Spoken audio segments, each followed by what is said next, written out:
Lights out, everybody.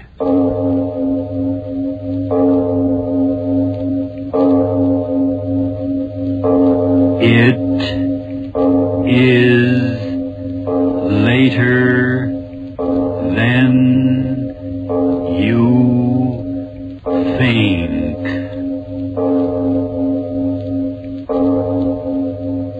This is Arch Obler bringing you another in our series of stories of the unusual.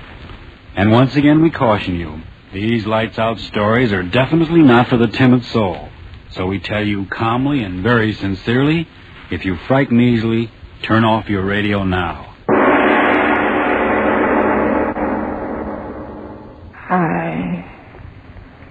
I know. It's dying I am, Father Donahue. And old as I am, I'm not ready to die until... come closer, Father, and hear my miserable confession. You know me as a good woman of the village. Yet I've heard what you say. There's no finer old woman in all the islands than the widow Danelle. But that's not so, Father Donahue. And if I'm to meet all my old friends in the island of paradise, then hear me out and pray for me. You know my sons, Thomas and Paddy, born on the same cold winter's night they were. And the firstborn, Thomas, was as good as an angel in paradise. But the second, the one I named Paddy, was evil from the moment he took his first breath of God's good air. It was Thomas that carried the load of the family on his back, fishing from early to late. But Paddy, that rake, drinking and brawling and running from work as if the devil himself was pulling him away. I pray to the good God every night that some goodness come into the man's heart. But with every year he grew worse, stealing what his crooked tongue couldn't talk away from honest men. But his brother Thomas, he repaid me for all the trouble. A good boy. And when he came to me with the word that he was to marry Eileen, the heart in me sang, for the good God always meant for the two of them to be together. How I remember the day of the wedding. The sun shining, and the sky and the sea smooth as a baby's cheek. I was so happy, little knowing of the horror of what was to come. It was a happy morning. So happy. Listen to the mother. Did you ever hear a happier sound in all creation? Why shouldn't they be happy, Thomas? It's not every day that such a blessed marriage comes in the island. The prettiest girl in all the Blaskets waiting to be your bride as soon as the sun starts setting. My bride. Mother, that's a grand word. I'm happy for you, my son. I wonder where Paddy can be. Paddy? Yes, he isn't around. You know where he is. That's rake. It'll be a better wedding without him. Oh, now, Mother, don't say things like that. After all, he's your son and my brother. I've got a sorrow in my heart as he's drinking and brawling. Paddy, you did come. Speak of it, Jibble. And why shouldn't I be here? There's an honest stranger said to welcome at your wedding. Oh, no, Paddy, that's not the way to talk. There's food and drink and... No, wait a minute. I've got more important things to do than to be filling me belly. Listen to me, Brother Thomas. Is your head that full of weddings that it can't hear the chance of making us all richer than a Yankee? What do you mean? Yes, speak up, Paddy. What devilment are you up to now? Devilment nothing. It's honest money I'm talking about. And may the next pipes and tobacco be at me on wake if I'm not telling you the truth. I'm listening, Paddy. Let's hear what you have to say. Do you remember the hulk of a ship that was wrecked off in East Nabro a bit ago? Well? Well, I went there yesterday to see if there was anything worth having. Listen to me, brother. In the bottom of a pool no deeper than this room is lying enough bolts of copper and brass to make you and me the richest men on the island. What? You can believe your ears. Wouldn't you rather bring the bride a pocketbook filled with gold sovereigns and the empty leather you've got now? But, Paddy, wish you, Mother. You talk to the men. But if it's in the sea, it'll wait until after the wedding. Wait, will it? And with those Inish boats sailing all around the place, I tell you it's now or never. And may my sword to the devil if I'm not saying true words. Thomas, it would be nice to have a bit of money in the house. Yes. Then what are you waiting for?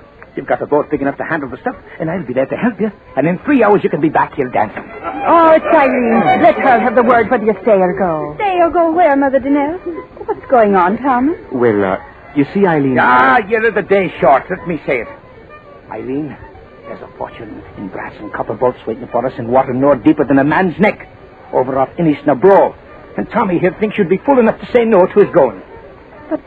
But must he go now? The sea doesn't wait. He'd be back in 3 hours, Eileen. I just think, Eileen, you'd have it just for every day of the week. Thomas, do you want to go? We could build a new house with the money. Mother Danelle, do you think Thomas should go now? I mean, with all them out there? Well, we're so poor, and Thomas, young as he is, so worn and weary from work. Maybe this is God's blessing, a gift from heaven for putting our faith in him who watches over all of us. God's blessing is right. £100. And we'll be the kings of the island. Come on now. We can take the side path down the cliff. Wait, brother. Eileen, is it your wish? I'd be a poor wife to you, Thomas, if I stood in your way of making a living before our marriage. My darling. There'll be time enough for that now when we get back. Come on, Thomas, let's get out of here. Hurry back to me, my dearest. The sea will take me to our good fortune, and the sea will bring me back. Out this way, Thomas. Come on, hurry up. Yeah, I'm coming. Until the wedding, darling. God go with you. Thomas! Yes. I'll be back in 3 hours, Mother. As rich as a Yankee. Bye. Oh, Eileen. Oh, little baby, why should you cry? Thomas is proud to see so many times. Why should you cry this time? Oh, Mother Danelle, I'm frightened. Frightened? And tell me, why should you be frightened? I don't know, but when that door closed behind him, it seemed as if the waters of the sea were closing over. Oh, Mother Danelle, oh, Miss Claude. I'm so afraid. And soon, Father Donahue, Eileen and I left the dancing and the fiddling behind and climbed the long path up to the top of the cliff so our eyes could see far out over the water. And all the time, Eileen kept crying that she'd never see Thomas again. That she'd never see Thomas again. Oh, Thomas. Oh, stop crying I'll and never saying see the him things you're saying, girl. It's tempting the devil to do his evil work. Oh, I haven't climbed up this path for a minute. It's a little too steep for me old bones. Thomas, where are you? Oh, now stop that, girl. Aunt Thomas has found so much copper and brass, it's taken him longer than he thought. Oh, Thomas wouldn't come back like he wouldn't. Oh, well, Paddy would if there was a shilling extra to be made, and he talked Thomas into it with that sharp tongue of his. The last tip. I know we'll see them. They're both way down with good fortune. Eileen, stay away from the edge. You'll go over the cliff. Oh, Mother Danelle, to the west. What? To the west where they went. The water. Oh, Mother, that wind. Where did it come from? Out of the west where he was. But in all my years, such a wind has never been before. The water. Look at it swirling and tossing before the wind. It's dead. No. My Thomas dead. No. Dead. Stop saying that. He's not dead, my Thomas. Eileen, come back here. Come back to me. Oh, that was a time, Father Donahue. The wind grew wilder and wilder. In a minute, the sea was pounding at the base of the cliff. And the girl shrieking she wanted to die with Thomas. And me frightened her back from the edge and praying to the good God to give me old arms the strength to hold her back until she came to her senses. None of us got a wink of sleep till the light of morning. Oh, that wind. I can hear it now. Snarling and talking.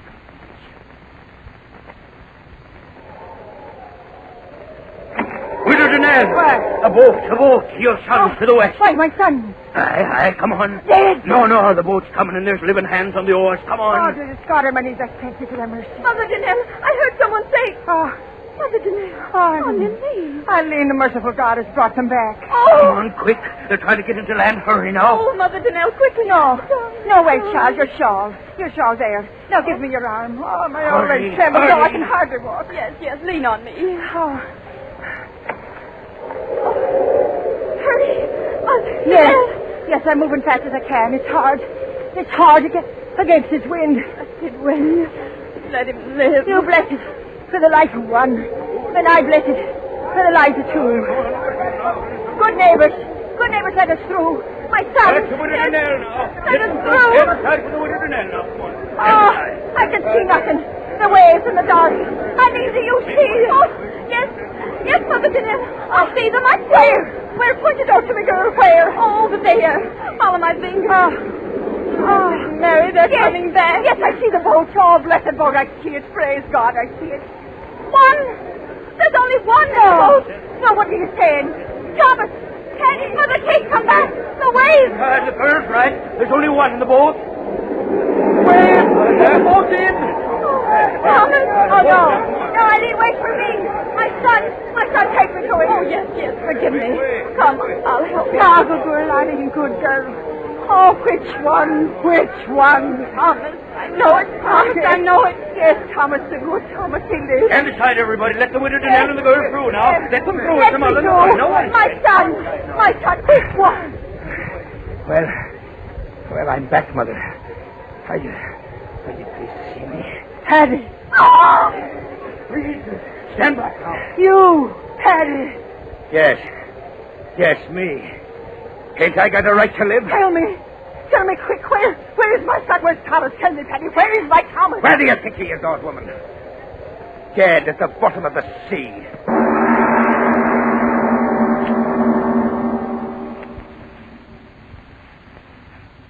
Aye, Father Donahue. That was what he told me. My good Thomas was dead at the bottom of the sea. Dead. The good Thomas dead, and Paddy the evil one, alive. Oh, it wasn't right, Father. And in the days and nights that followed, I cried to God, why did you do it? Why? Why did the sea take my dear Thomas from the boat and leave Paddy? Was there no reward on earth for goodness and sweetness of soul? And in the seventh night of my sorrow, there came an answer. I was lying on my bed. Outside, the sea was singing and whispering. My window was open, and I could hear the sea talking as I lay there crying. Crying from a lost time. I did.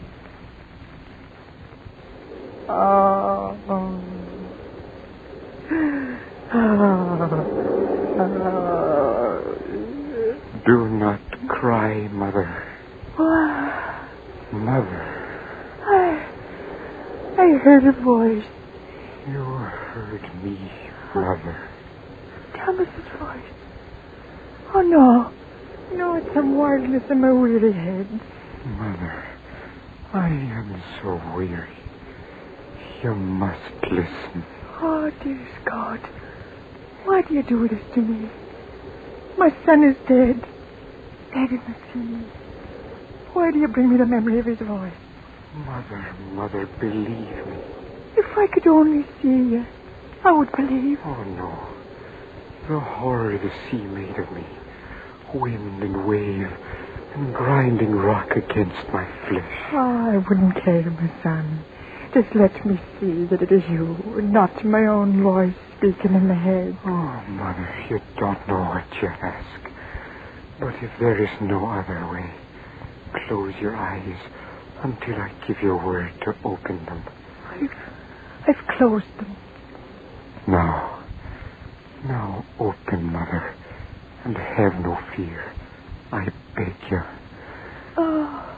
This was Thomas. Oh, no. Mother, why did he murder me? Murder? The sea was calm. We reached the pool where he said the copper and the brass lay. I stripped off my clothes and dove under. Oh. And when I tried to come up for another breath of air, oh, Mother, he wouldn't let me do it. Oh, no. With his hand, he held me under. My hands, they tore at his arm. But he held me down until at last I screamed for mercy. And the water filled my mouth, my lungs, and killed me. My own brother killed me. And that is why I tore myself out of the sea. I want to know why he did it, Mother. Why? I cannot rest in peace until I know and understand. You tell me, Mother. Oh, speak, Mother. What gain could come to him for such a horror? I do not know. Oh, believe me, my son. I do not know. Then I must go back. I cannot stand this pain. Oh, my good Thomas. Look at this, what was Thomas Danaire's face, Mother. Look at it and give me your oath you will not tell my Eileen or my brother of this night. Oh, but Your oath, Mother. They must not know. You hear me? They must not know. I swear, Thomas. Oh, merciful one, this pain. I go, Mother. Where? Back to to the sea. Oh, and will we ever meet again, my son? Yes.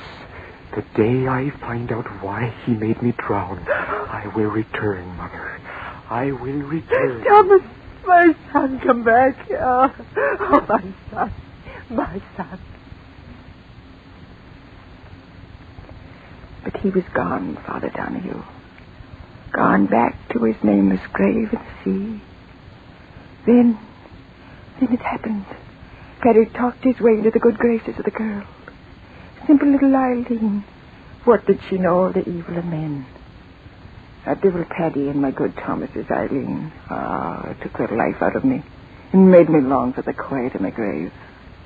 And then came the day of the wedding.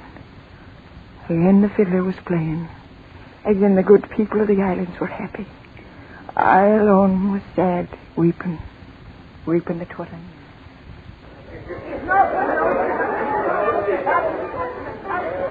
Oh, Mother Danelle, why do you sit here apart from all the rest and weep? I'm not weeping, girl.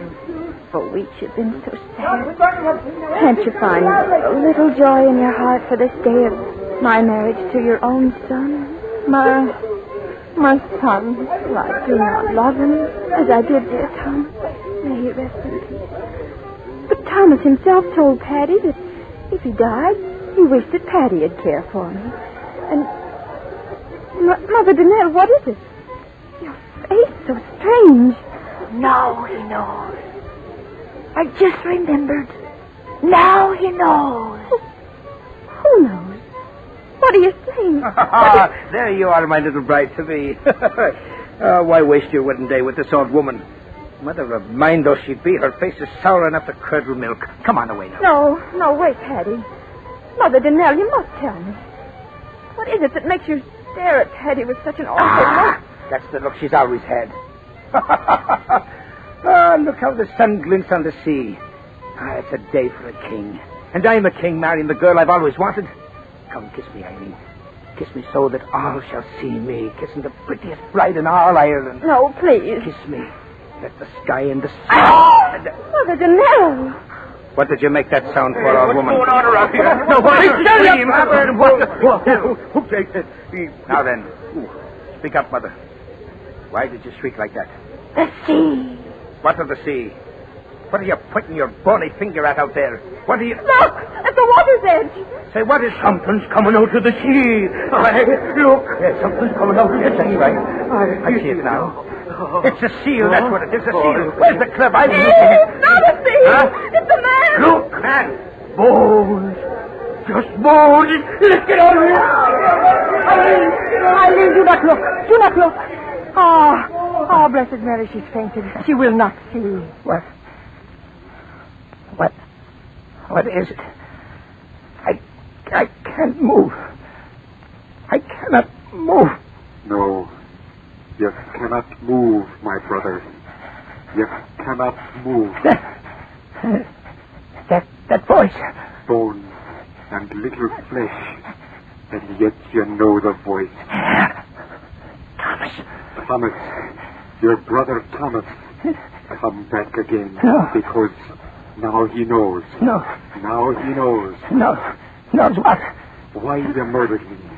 Your flesh and blood. I heard it from your own lips. You wanted my Eileen always. That's why you did it. Your clever tongue can no longer save you, brother of mine. I have come a painful way to get you.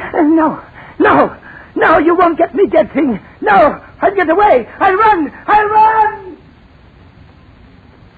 And so he ran, Father Donahue.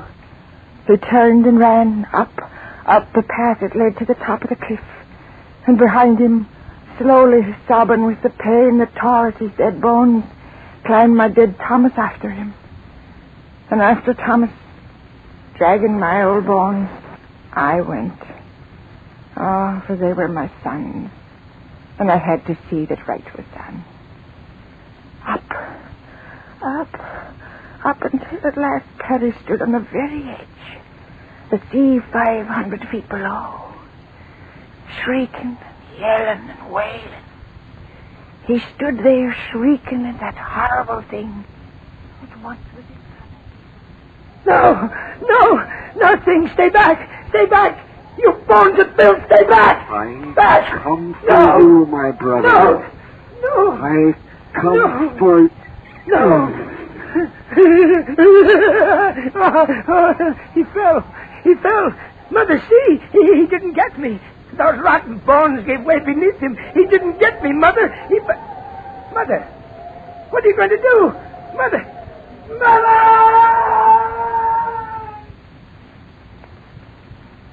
Over the cliff Paddy went, turning and twisting, and into the sea where the water covered him over. When the others of the village came up there at last, I told them that the old bones of Thomas had done it, had clutched Paddy closer and thrust him over. Oh, Father Donahue, listen. It was I that gave that final push that sent the evil son of mine to his death. Thomas tried and failed before he had his last measure of revenge. So I did it, Father. I gave Paddy the new life, and I gave him death.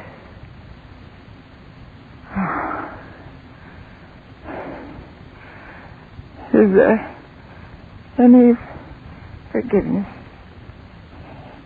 in heaven for what I did?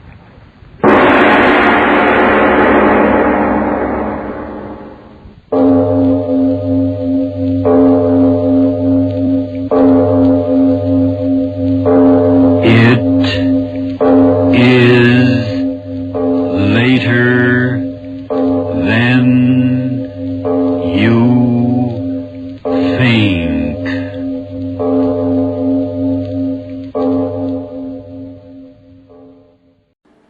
Would you like a shout out? Leave a comment in the section below. Tell me who you want to shout out to, who you want to shout out from, and we'll get it up here for you. Hey, thanks for watching this video. Please like and subscribe, that way you won't miss any. We got a lot more of these. Check out our playlist. Also check out the description below, and we will see you next time.